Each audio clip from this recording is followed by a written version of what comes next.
Et j'ai le plaisir de vous emmener au manoir de Couham pour une exposition Résonance du 2 au 24 septembre. Et puis pour bien sûr découvrir ce manoir, j'ai le plaisir de recevoir Pierre Allôme. Bonsoir. Bonsoir. Vous êtes président de l'association des Amis du manoir de Couham. Et puis vous êtes venu donc avec les artistes présents en ce moment dans le manoir. Isabelle Contraire-Bourlot, bonsoir. Bonsoir. Et Guy Bourlot, bonsoir. Bonsoir. Donc ce manoir à Ancines, c'est un des plus vieux manoirs de la famille de Haudemaine, c'est ça, qui Ah, date c'est le plus vieux manoir de la famille de Couham. de Couham, pardon, mais le plus vieux manoir de Haudemaine, je vais y arriver, c'est la fin de voilà, qui date du 14e. 14e siècle. Pour sa première version, si je puis dire, et actuellement tel que vous le voyez, vous pouvez le découvrir, c'est 16e siècle, 1526, manoir Renaissance, réaménagé par Charles de Couham en 1526. Et puis réaménagé. L'association des Amis du Manoir existe depuis 2004. Il y a eu 12 ans de travaux sur le manoir. Il a été restauré, réaménagé. Nous, quand on l'a acheté, il était quasiment à l'abandon, transformé en grange. Donc notre projet, c'était d'acquérir un bel endroit, ce qui est le cas du manoir de Couham, mais pas quand on l'a acheté. Donc nous l'avons restauré. Et nous avons créé une association parce que notre projet, c'était également de le faire découvrir, ce lieu, et aussi de l'animer culturellement pour développer la culture en milieu rural. Alors, si j'extrapole un peu, finalement, à l'époque des rois de France, les manoirs, c'était aussi des hauts lieux de rencontres et par extrapolation de culture. Finalement, on remet un peu le patrimoine à sa place en ouvrant et en accueillant des artistes. Disons que ça avait aussi un caractère défensif, puisque les Couham ont été très tôt alliés au roi de France, ce qui dans la région était assez rare, puisque vous savez que les Anglais étaient présents, très présents, ouais. et peu soutenaient le roi de France. Et grâce à cette alliance, ils sont devenus très riches et très puissants. Et c'est une des plus vieilles familles du Haut-Maine. Et du coup, vous le racontez, en 2004, vous avez acquis ce manoir. Il était à l'abandon depuis... Il était à l'abandon depuis une cinquantaine d'années. Enfin, il était essentiellement une exploitation agricole. Donc tous les bâtiments, le manoir et les dépendances avaient été transformés en fait en entrepôts. Il n'y avait pas l'eau, il n'y avait pas l'électricité. Donc tout ça nous a demandé beaucoup d'efforts et acheté en 2004. Et la première fois qu'on y a habité, en tout cas en partie, c'est en 2007. Donc, et puis après, on a continué les travaux. Et pendant les journées du patrimoine, on peut particulièrement visiter... Le manoir est ouvert toute l'année, parce que c'était notre projet de l'ouvrir, mais notamment pendant les journées du patrimoine. Et comme le veut la philosophie des journées du patrimoine, nous sommes ouverts le samedi, le dimanche, c'est gratuit. Et là, on fait également des visites commentées, individuelles ou en groupe, suivant l'affluence historique, et sur la restauration, pour expliquer comment on peut restaurer un bâtiment. Oui, et comment vous avez reproduit finalement... Voilà, comment on lui a rendu son lustre dans le temps, c'est-à-dire de la Renaissance. Donc ça, c'est le bel écrin, on va dire, de cette exposition 2023. Vous exposez céramique, dessin et peinture autour... Est-ce qu'on peut dire la thématique de l'arbre ou de la nature? Il y a un lien entre l'homme et la nature dans votre travail exposé? Tout à fait, parce que le manoir de Couham est sur Ancines, le village d'Ancines, qui jouxte la forêt de Persaigne, où nous nous promenons souvent. Donc j'ai eu envie de dessiner la forêt, de peindre, voilà, et d'illustrer tout ce qui est bois, arbres, branches, et qui a été le sujet et en même temps l'outil, puisque je n'ai utilisé que du fusain, qui est du bois de saule brûlé, ou de l'encre de Chine, qui est du bois de pin aussi calciné. Donc le bois est à la fois le sujet et l'outil.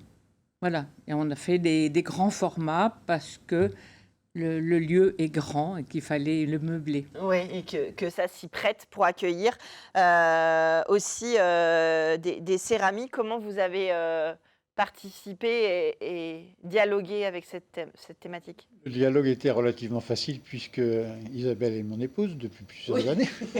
Alors pour cela, d'accord, mais en tout cas pour votre travail. Et donc, comme Isabelle était partie sur le principe des arbres nus et que depuis plusieurs années, je faisais des corps nus, justement, la résonance était facile.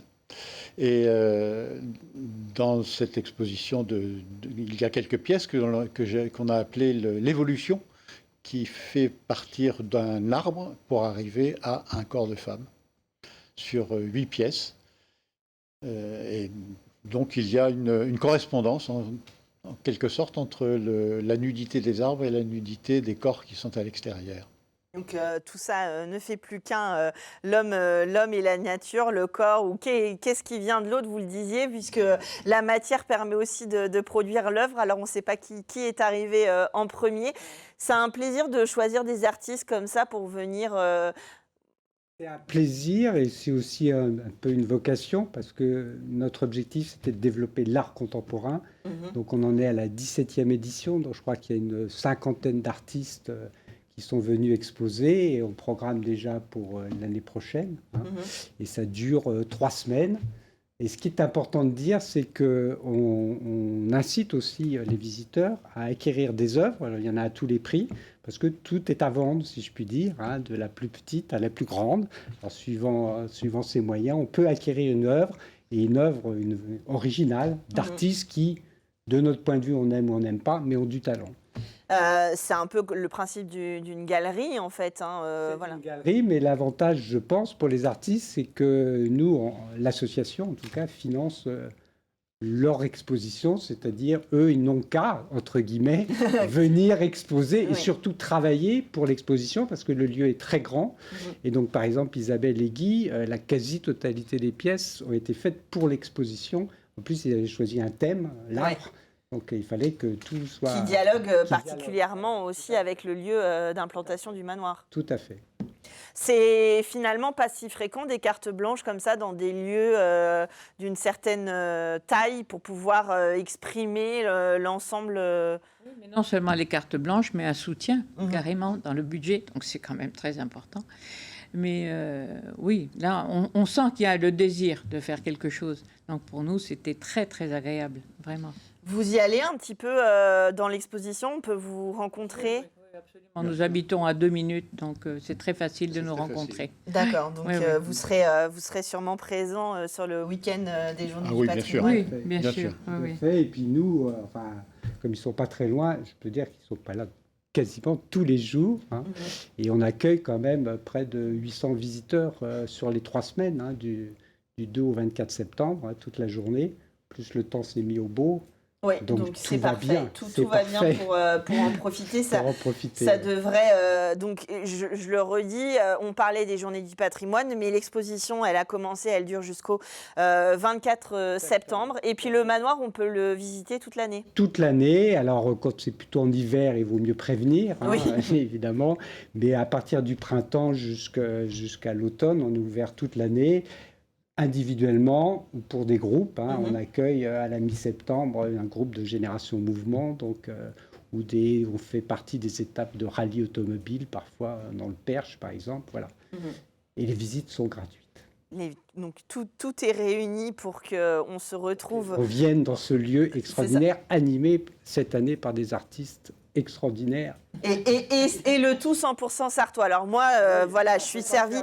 Non, mais oui, mais c'était pour une première émission, il fallait quand même envoyer du lourd. Donc cette exposition Résonance, donc on l'a dit, autour du corps, de l'arbre, et de toute façon à découvrir à Ancines, au manoir de Couham, donc jusqu'au 24 septembre, puisque ça a déjà commencé, et vous pourrez redécouvrir Guy et Isabelle peut-être en vous promenant là-bas. Et puis, si vous ne pouvez pas y venir tout de suite, vous savez que vous pouvez toujours visiter ce manoir de Couham à Ancines, donc de cette famille depuis... Depuis, ils se sont installés en 1100 et ils se sont éteints naturellement en 1679 par le décès de la dernière Couham, Marguerite de Couham. Ah, donc voilà. La famille s'est éteinte et a disparu. Non, c'est une bonne, non pas forcément une bonne, mais en tout cas c'est une raison naturelle, on va dire. Je vais y arriver. En fait, c'est que c'est pas passé, ça n'a pas été attaqué ou autre. Voilà, ça c'est. Si vous voulez être au courant des actualités et des nouvelles concernant l'animation du lieu, parce que c'est quand même une des vocations de ce lieu, à part que Oui. mon mari et moi nous y habitions, il y a une page Facebook, Association des Amis du Manoir de Couëme. Voilà. On a affiché ça. Merci à vous d'être venu De rien, sur c'est le nous. plateau Merci de l'émission. de nous avoir accueillis. Et puis, nous, on se retrouve jeudi prochain, 19h, pour Culturel.